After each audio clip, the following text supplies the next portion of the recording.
Anyway, I always like to start with, you guys have any questions? You guys are so quiet.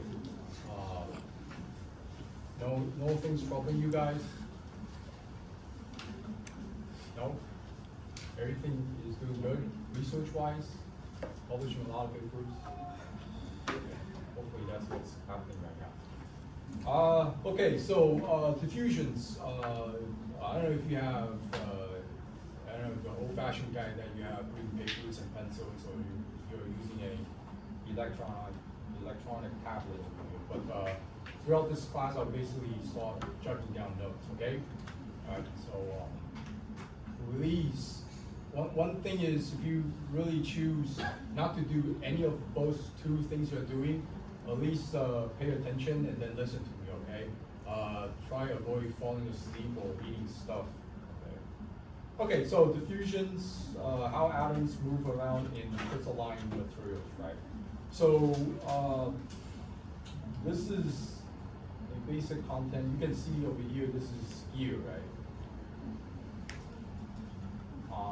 I don't know if you see, this is a cross-section side. We have carbon doped with inside on the surface of iron. So this is just an example of diffusion, right? So this is just enhancing the hardness of a gear of an automobile application, right? So right-hand side, this you can see this is tin, right? I don't know if you know, and copper.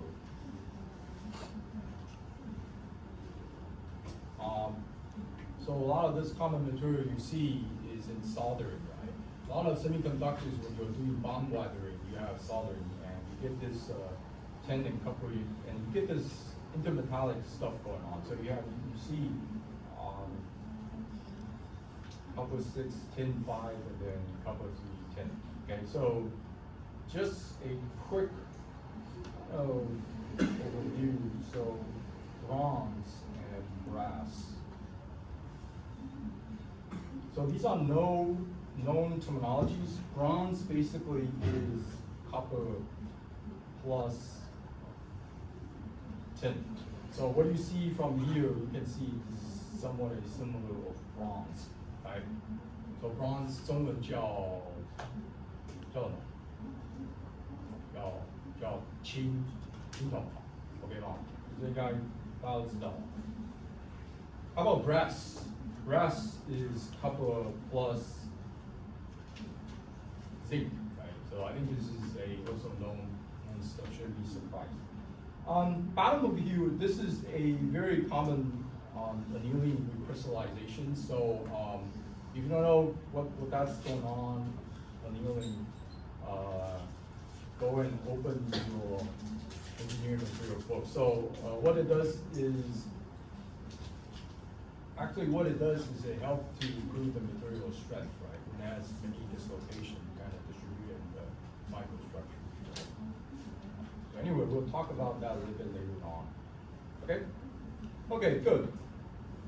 So heating, this is a very common image you see. So if you're heating to up to 0.5 TM, TM means melting temperature.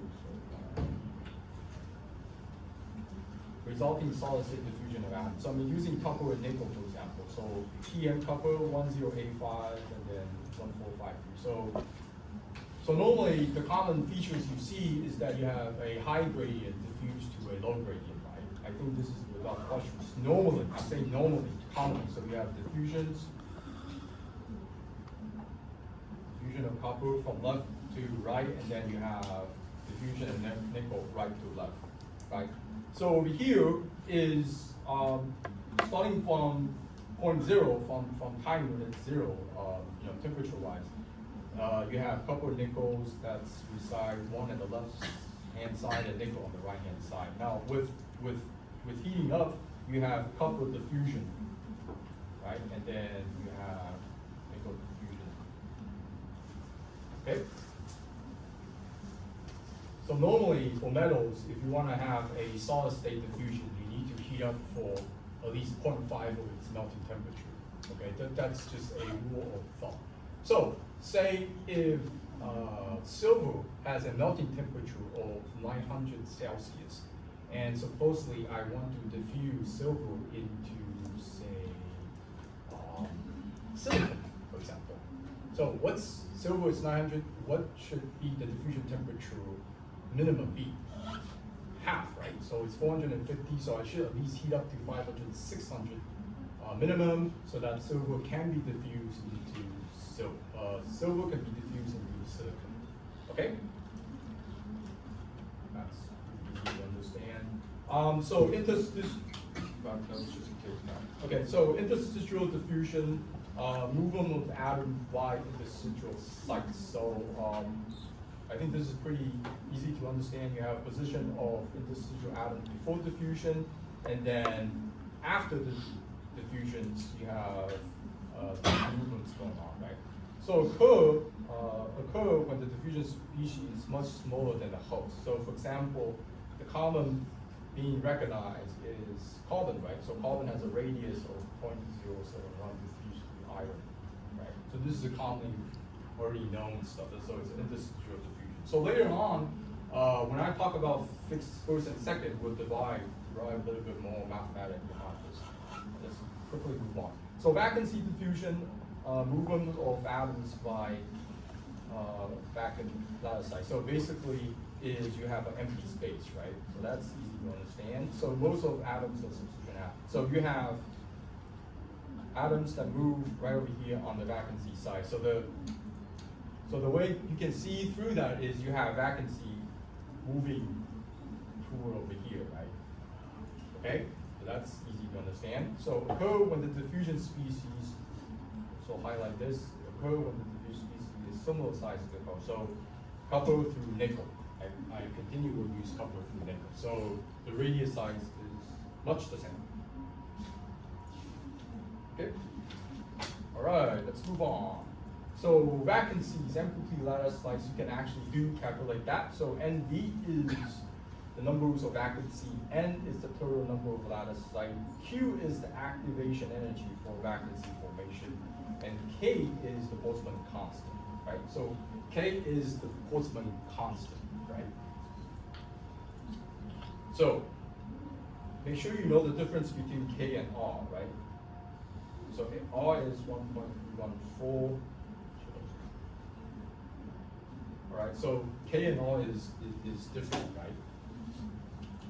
So vacancy concentration NV divided by depends on temperatures. Vacancy formation is similar in activity. So I think so basically what triggered this diffusion normally is depending on the temperature, right? If you have a higher temperatures, meaning that it provides more energy to allow the atoms to move around inside empty vacancy. Okay, so temperature is the key, is providing the energy to energize the atoms to move around, right? So steady state diffusion. So so basically in diffusion there's two laws. The fixed first law and the fixed second law. Fixed first law basically is what we so-call as steady state diffusion, right? So I'm using an example over here. I'm going to read out the sentence. So what you see is the oxygen sensor. So this is the oxygen sensors. Yeah, oxygen sensor. And then you have exhaust over here. So the oxygen sensors in many cars has a closed end tube of zirconium oxide, yttrium oxide. Okay, so that's a ceramic, right? It's in a exhaust. So basically this is the sensors, okay? So this is the zirconium oxide, yttrium oxide, okay? And then you have exhaust, so air pump into the tube. So you have air flow, you have air that's flowing inside, right? In the tube, making a high oxygen concentration, okay? But the exhaust side, which is over here, the exhaust side over here, has a very little oxygen. So what it does is the concentration causes the oxygen ion to diffuse from the oxygen rich to the oxygen pole side of the tube. So what you see on a measure graph is like this, right? So we have oxygen concentration high at the left hand and then low at one end, right? Is that clear? Right, because you have air coming in and exhaust. It's basically That's how it's supposed to function, right? So you have this sensors that detect, what's the exhaust condition right now. Okay, so this is what we call a steady state diffusion. So steady state diffusion, the bottom line is that it does not consider time. So time is not in the equation, no time involved. So steady state meaning that it doesn't matter, this moment, that moment, just doesn't involve with time, okay? So when the engine is running, we have a steady state situation because the movement of oxygen ion does not cause a change in oxygen concentration on either side of the closed end tube. Okay, so steady state diffusion of oxygen can be derived using the fixed force law of diffusion. So very important, fixed force law. Right, so this is the equation. J is the flux, unit of mass divided by area divided by time. D is the diffusivity, right? Diffusivity describing the degree of atom motion. And dc dx is the concentration gradient, right? So three important elements that make up the fixed force law: the flux, diffusivity, and the concentration gradient. Got three things. Now, here's a bonus question for anybody in this class. Can anybody tell me the difference between these three things? Except from plugging the numbers into an equation and calculate, maybe J or D or concentration. So what is the difference between these three things? What is the differences? Like what is a flux? Like what does it even mean by flux? Or concentration gradient? What does it mean by concentration gradient? And what is diffusivity? What exactly is diffusivity? Any thoughts? No question is better than none. Landro. I think the flux is the flow of atoms per unit area. Right. When we talk about flux, we talk about per unit area. Right. So it's flux.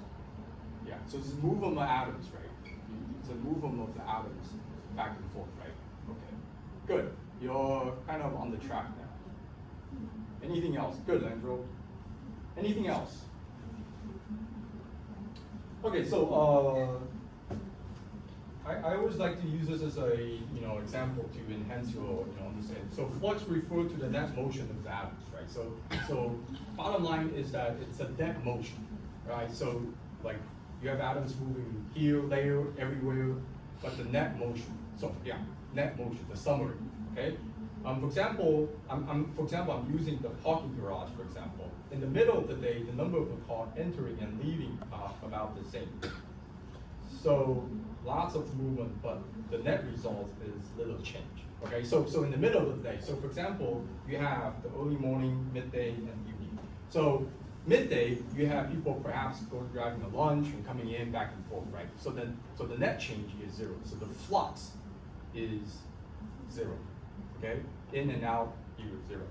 Early morning, you have a lot of cars coming into this garage. So depending on how you define the negative or positive, you have a flux that's like higher than zero. Because you have a lot of cars coming in. Now, evening, you have a lot of cars that's driving away from this parking lot. So meaning that the flux is negative, right? You have huge negative flux. Okay? Does that make sense? So, just to emphasize, so what is diffusivity? So diffusivity is describing degree of atom motion. So diffusivity is meaning that the velocity, like how fast this car is moving, right?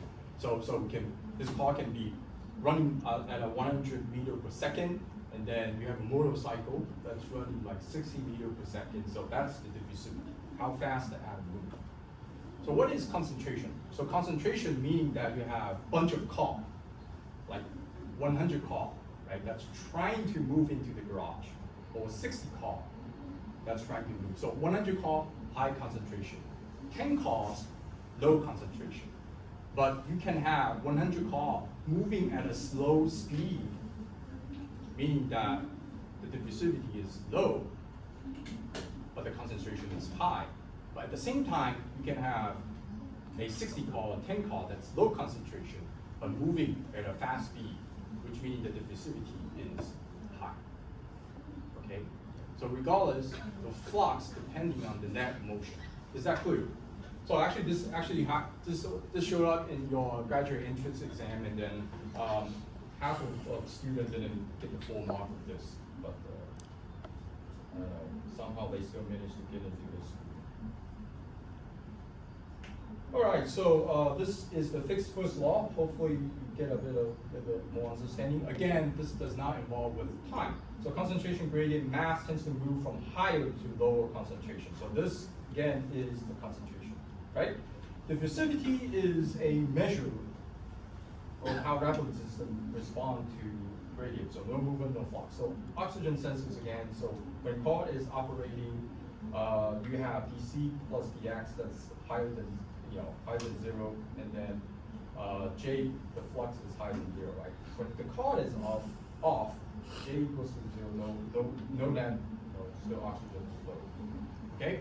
All right, so this is just example on give you guys. All right? So there's the downhill versus the uphill diffusion I want to kind of touch upon. So this is also in your book. So sometimes, mostly about, I want to give you a percentage, but mostly in most cases is a downhill diffusion. So by the direction of diffusion with respect to concentration. So let's highlight this. We have downhill and then uphill. So downhill is from high concentration to low concentration. Okay, so you have a high concentration of, for example, copper that's diffused into nickel, right? And then you have a high concentration nickel that diffused into copper, right? Now uphill is contradict. It's different. You have a low concentration to high concentration. So what does that mean?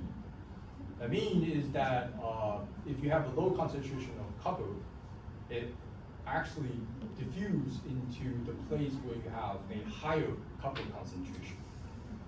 Okay, so the original place of copper when the concentration is low, it's even lower now.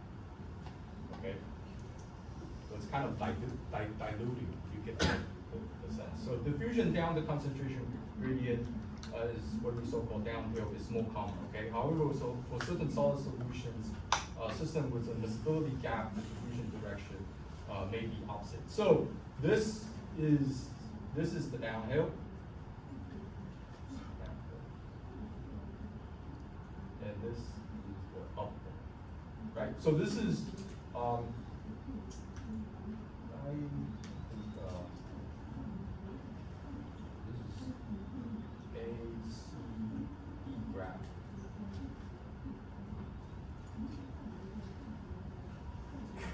ACE graph, BEF. Okay, so just in case if you don't know what's going on. So A and B is the phase diagram, right? So if you have a diffusion from L to A, so you can take that as a couple of nickel again, copper and nickel, right? So you have B and A that's being diffused, right? So regardless of if it's a downhill or uphill diffusion, the bottom line is diffusion always occurs.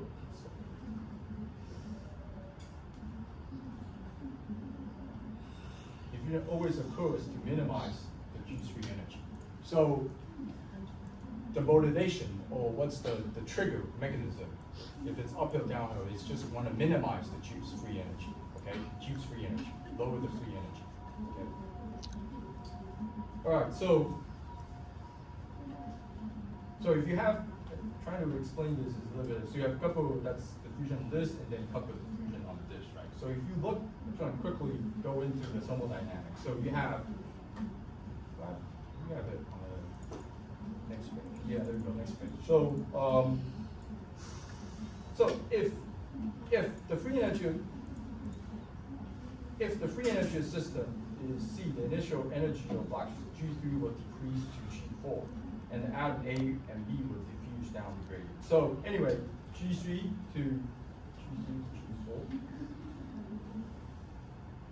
That's all dynamic. And if the free energy curve have a negative curve, so it's this one. This is where you have the miscibility gap. Okay, you have that will go on this side, and then G1 will go on this side. AB will use these up to the concentration gradient, but this process still decreases the free energy of the whole system. Okay? Is this clear?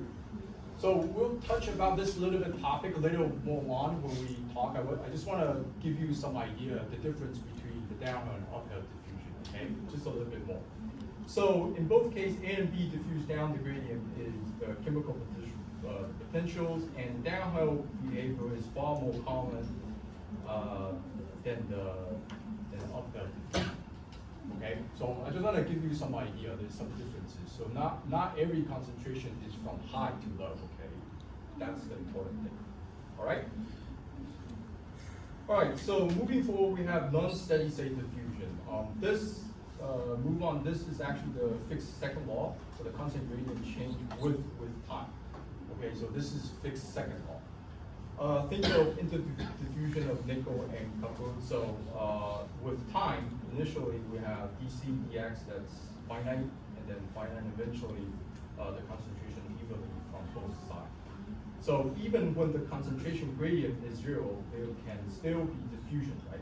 And just no net movement. All right, is that clear? So yeah, moving forward, in and out, the net movement is still 0. Okay. Clear? All right, so this is the fixed second law. So this is with time involvement. So again, fixed second law can be used to account for changes in concentration gradient with respect to time. The importantness is that the solution is a differential equation dependent on imposed boundary conditions that reflects a given situation. So the bottom line is that when we talk about fixed second law, it depending on what's your applications, oftentimes depending on the boundary conditions, which you guys don't have to solve, the equation might be different. And this equation, this one I'm showing is the most common version that you see, at least for the fixed second law for its application, right? So later for the slide, you'll see different kind of application. Okay, so this time involvement again. So commonly you see is a semi-infinite solution carbonizing a cube. So you have carbon that's doping into a steel. So I don't know if you can see the difference. Up on the surface you have carbon, inside is iron, right? The surface, a low carbon steel surface can be hardened by placing them in a carbon-rich atmosphere at elevated temperature. So you have an atmosphere that's finite of carbon. Okay, finite of carbon that's floating inside an atmosphere unlimited, and then it's kind of doping into the steel, right? The concentration of carbon at the surface stays the same. Stays the same while the concentration of carbon below the here increases with time. So T3, T2, so the more time you have, meaning that the more gradient that you dope into, right? Okay? So the boundary condition that provide how they resolve this is, I won't get to dive into, so there's two boundary conditions for t equals to 0 and t higher than 0, okay? So don't bother about that. So the solution is, this is common you see for the fixed second law. If today you have a finite doping environment, and then you dope into a substrate, right? So you have Cx minus C naught, Cs minus C naught equals to 1 minus of x divided by 2 radical dt.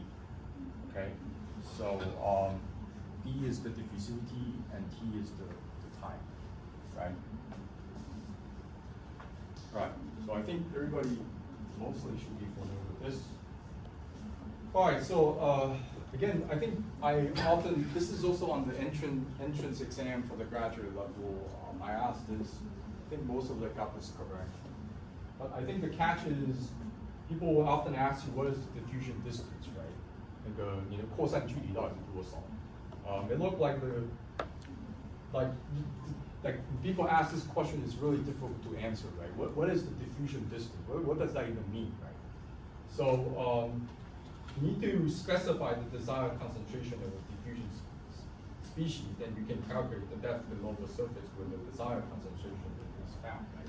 So So the question is like you need to give me more conditions, right? Like ask me about diffusion distance. Like, it's just really difficult to answer. So for example, let's look for the distance below the surface where Cx is 0.5 Cs when C naught equals to 0. So we'll do a quick calculation of this and then kind of refresh your memory how we look at the Earth table, okay? So let's start writing. Okay, so 0.5 Cs minus 0 divided by Cs.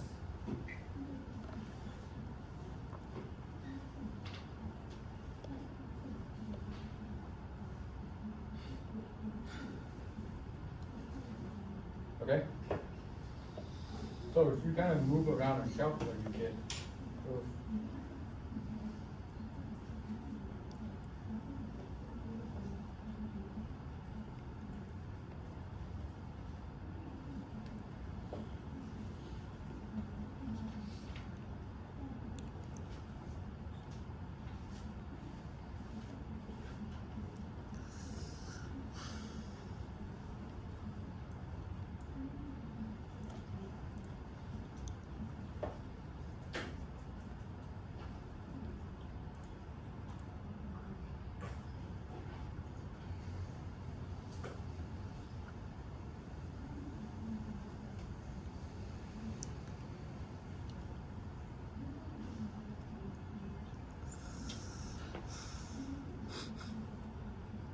all right. You guys copy this down and then I'll explain going forward.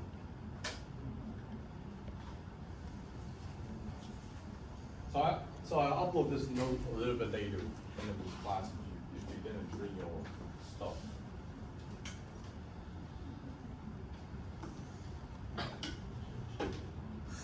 本班有那个郑伟军老师的学生吗？有郑老师的吗？你们是郑老师的吗？郑老师不是，你们都周老师吗？说郑阳老师的学生跟你比较熟，好，那你们几个嘛 ？OK。那郑伟军老师的没有来修。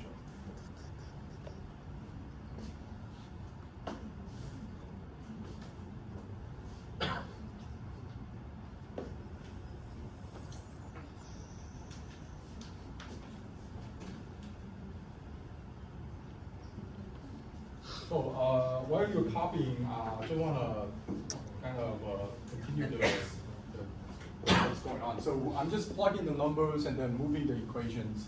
So once you move it, you get Earth, and then this equals to 0.5, right? So if you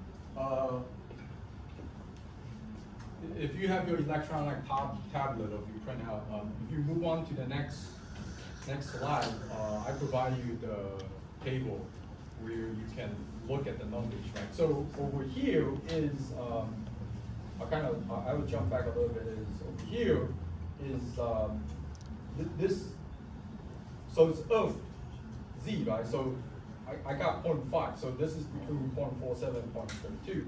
So over here, if you do a kind of quick math calculation, 0.48, okay? All right? Easy enough? I think this is very direct, right?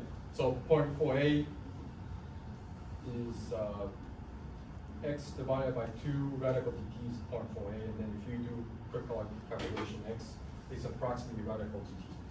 Okay, so the answer for answering this question is the distance x below the surface when Cx is 0.5 Cs when C naught equals to 0 is radical dt.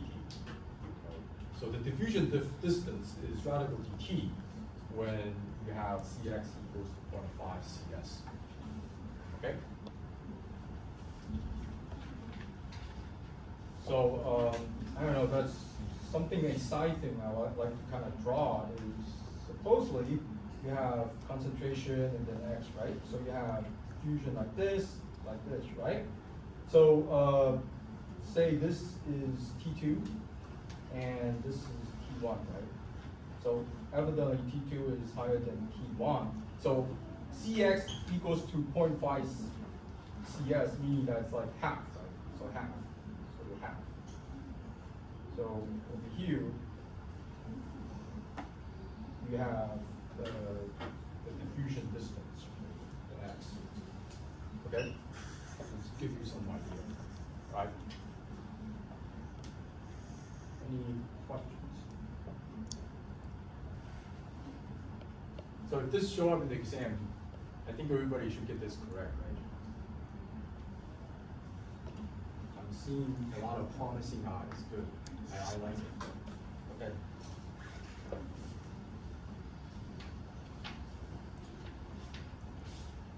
All right. So moving forward is thin film solutions. Hey, nothing.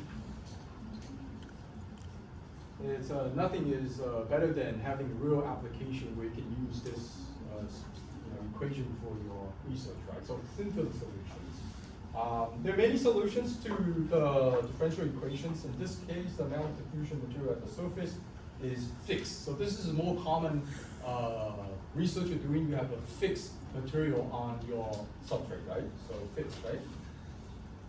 So in this case, the amount of diffusion is at the surface is fixed surface and decrease with time. So this is more common when you're doping something, right? So again, boundary conditions, you don't have to mind that. You only need to boundary conditions to get the final solution. So thin film solutions, it already derives C equals to alpha. So alpha is the surface concentration divided by radical pi dt exponential minus x to the power of 2 divided by 4 dt. Right? So with this equations, say if you have titanium that's placed on a 2504 substrate, and you can diffuse with time differences, right? With time differences, you can calculate what's the diffusion distance, right? So let's see. So there are many solutions to the differential. You have T3, higher than T2. So this, I think there's no doubt, right? T3. So T3. The more time you diffuse, the surface, you have less concentration. It goes into the substrate, right? So more in depth, right? More concentration and go more in depth, right? All right. So T3, T2, T1, right? So in this case, the surface concentration is finite. Like a film material deposit on something, the film content diffusion motion. So drop of water soaked by a sponge, right? So okay. So this is a real application. Actually, you can apply on your research if you're doing material that's putting on a substrate for diffusion, right? So C's concentration you might want to know. You want to kind of calculate, and you know the surface concentration, the material that you place on your substrate, right? And then pi d is, you can look on the material book. T is the time you're trying to diffuse. X is the distance. So how do you get the distance? Well, you can pause the cross sections, put into SEM, look at the EDS, start doing a point or line scan. You'll know the diffusion curve, right?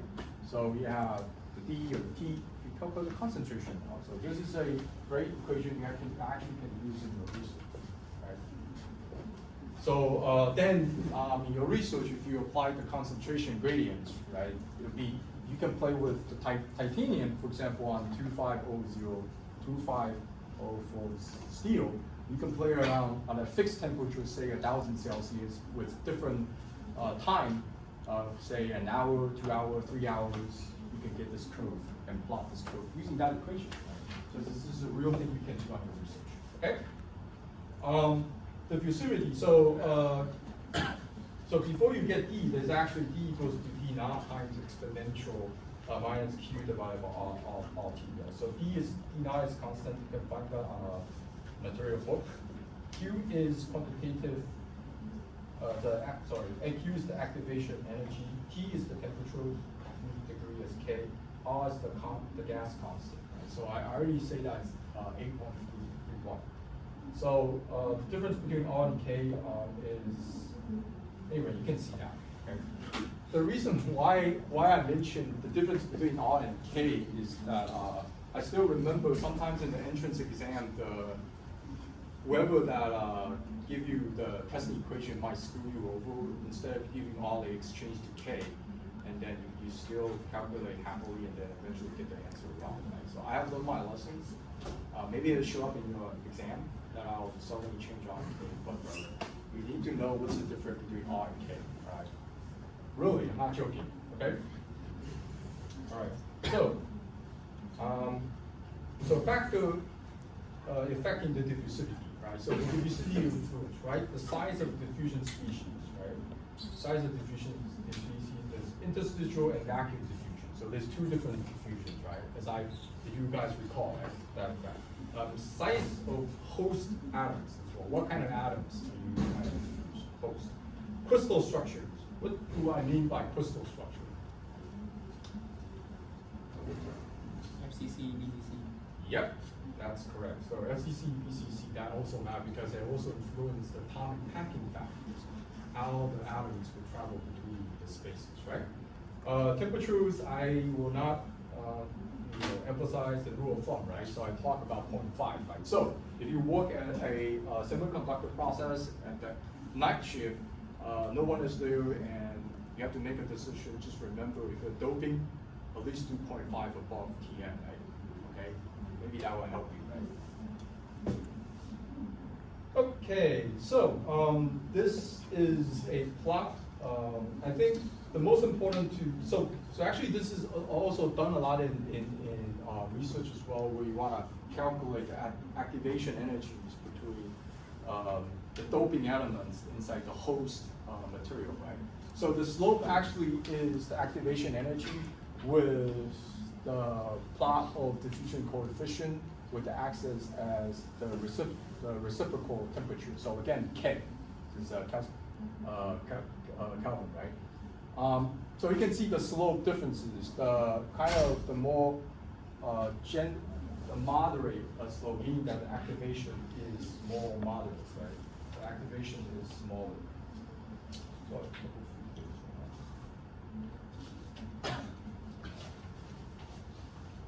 So, for example, this is BCC, alpha, sorry, and then this is FCC. So you can imagine if I compare these two, this line, right? Line 1 and 2. So 1 and 2. Which one has higher activation energy? Which one has a higher activation energy? Which one? 1 or 2? 2, right? So 2 has, the answer is 2, right? Because the slope is more steeper, where 1 is more moderate, right? And that makes sense, right? Because FCC has a atomic packing factor more smaller than BCC. So meaning that the required for carbon to squeeze inside an interstitial site of a carbon require more energy to diffuse compared with FCC and relative to BCC. Okay, does that make sense? Right. So if you look at the slope, right now, look at the bottom over here. You see a few other examples: aluminum, zinc and copper, copper and copper, iron and iron. Right. So what is going on? Why are you diffusing the same element inside the same element? What does that even? What's going on? So, so a few things. It is actually important. I'll talk about that. So D equals to D naught exponential minus Q divided by KT. So you actually can calculate that. You can calculate the value, right? The D value with the temperature if you know the activation energy and the D naught, right? So you can see the diffusion species, the carbon with irons and then iron with iron, the activation energy is completely different, right? So for copper for iron, you only need 80. For iron to iron, you need higher, 251, okay? So again, I explained the higher the activation energy, meaning that it's more difficult for elements to diffuse, okay? Does that make sense? 你们都知道这个吧？都在讲废话吗？还是其实不知道？因为你太 I'm sorry to change. Sometimes since we have the domestic student as the majority, sometimes I just want to make sure 哎，你们都听懂嘛，对不对 ？OK， 点一下头就知道了，不然有在疯子的是我。OK, good. All right. So yeah. So the next slide, I'll continue to talk. So there's a lot of research that calculate when we do diffusion, how we calculate the activation energy, right? So activation energy, get an idea. So a few common trends, comments on trends. Common diffusion through ions.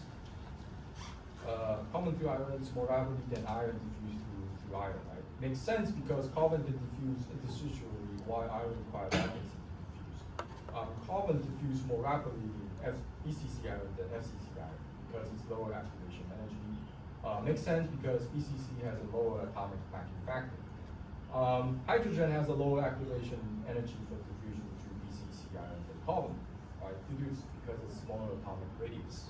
Okay? So I'm just reading out all of these sentences, right? Does that make sense to everyone? Okay, so we'll end for this one.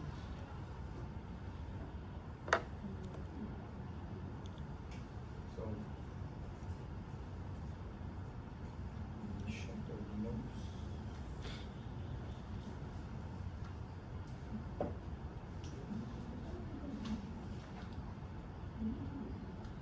All right. So we'll start diving in between each of the diffusions. So substitutional diffusions. What is substitutional diffusion?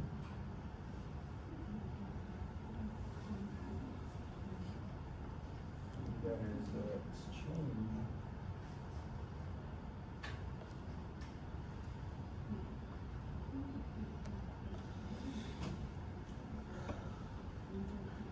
Why?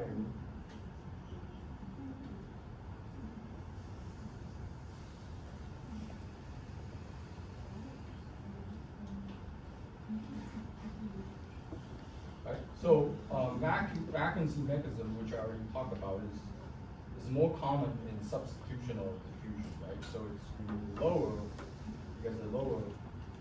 I'm gonna say. Okay, so I'm just doing abbreviation, AD activation energy. Okay. So conditions. What satisfies substitutional diffusion? What's the condition? Size of diffusion atoms are higher, right? So similar to surrounding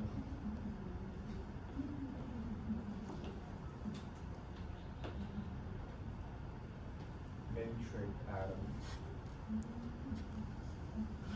or iron size. So 2 bullet points. For example, copper diffusion. Nickel, right? Or oxygen.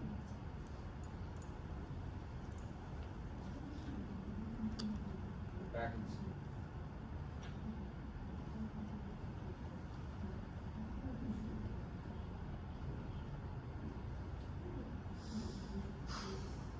Oh, sorry.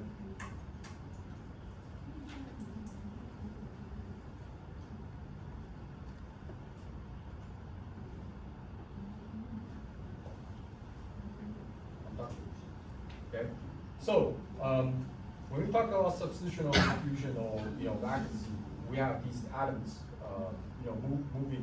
moving, right? So this comes down to the jumping rate or the moving rate. Atoms moving, right? Moving. So there's a frequency involved that, right? So there's a frequency of jump.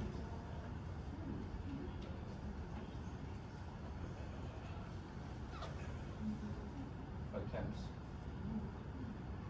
and the availability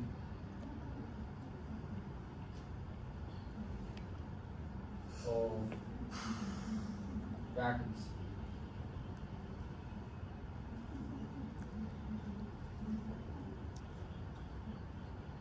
Vacancy concentration.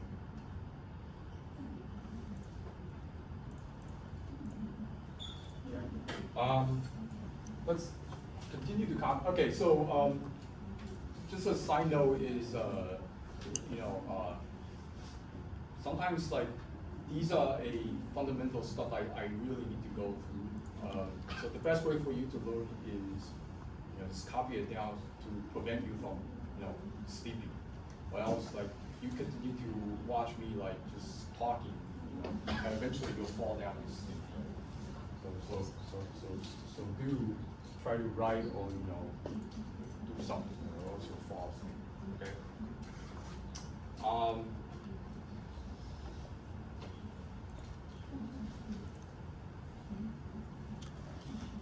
Yeah, so this substitution diffusion require elements to move around. Right? So when I say move around, it's always it's coincide. It's related to frequency. Like atoms in an atomic world, it's kind of always kind of moving, right? And so the frequency is always a kind of chance of how much is the successful jump rate, right, or the moving rate, right? So frequency, and how much available vacancy is. So there's two things that you need to consider for doing these kind of research or calculation. If my writing is a little bit rusty, again, I'll post this and you can later verify the wording. Okay? So if you have a harder time of trying to read my wording, anyway, I'll have the electronic copy that's posted later. So you can verify. All right, any questions? It's good?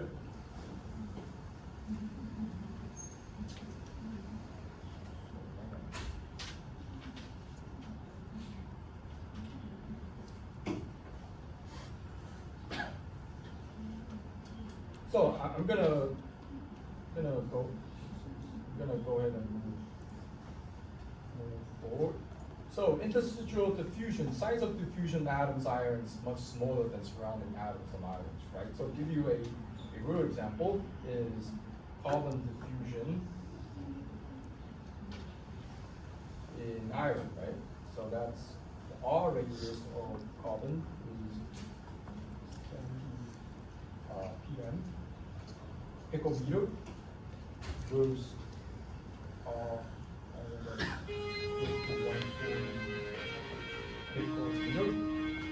carbon diffusion of silicon, copper is close to 77 ppm. Roast silicon is 110 ppm. Okay? All right. So let's have a short break, and then we'll come back to class at 3. This is 20 minutes break, right? So 3:30, okay? All right. So if you have any questions, here we can have discussions, okay? Otherwise, let's have a break.